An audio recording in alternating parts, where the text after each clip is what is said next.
কম ইয়া না করেন, চেক না করে দেন, এটা যারা খাচ্ছে ওদের কি অবস্থা হবে? এই বাচ্চাটা, এটা তো খাইছে আমার বাচ্চাই, আরো আমি খাইলে তো মরলেও সমস্যা নাই, আমার বাচ্চার এই ড্রাইভারটা কে নিবে?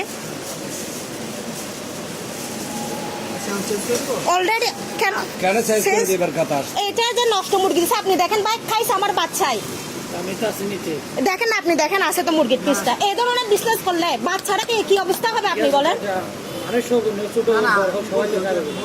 তো আপনাদের চেক করতে হবে না? আরো দুইটা ও অলরেডি নিতে আসছে, এখন তো বাসায় এগুলো নিয়ে যাবে। আমি একটা বাচ্চা যখন কাছে অর্ধেক খেয়ে ফেলছে মুরগি, আমি বাচ্চাটা শুধু বকা দিলাম, তুই খাইছ, শুরু তো বুঝোস না এই জিনিসটা। আমার এই বাচ্চার এটা যা তা গন্ধ, মানে গন্ধ একটা সীমাহীন। এরকম হলে বাচ্চাদের ড্রাইভার কে নিবে বলেন না? সব করে নিতে হবে না ভাই, আপনার যেমন বাচ্চা আমাদেরও বাচ্চা, আমরাও তো মানুষ। তাহলে বাচ্চা থাকলে বিজনেসে জীবন হালাল হবে না।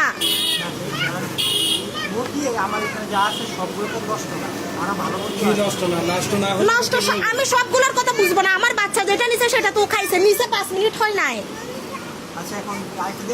আমি কেন আরেকটা নিব? আপনি এটা করছেন, এটা শাস্তি কি হইতে পারে সেটা বলে, এটাকে আরেকটা নিলে সমাধান হবে? আমি তো আপনার থেকে বিরিয়ানি আর জিন্দেগি তো নিব না, আমি তো অন্যদেরকে সাজেস্ট করবো না। আমি যেটাকে মরবো, আমি আরেকজনকে কেমন এটা নিতে বলবো? এই ধরনের বিজনেস করলে জীবন উন্নতি হবে না ভাই।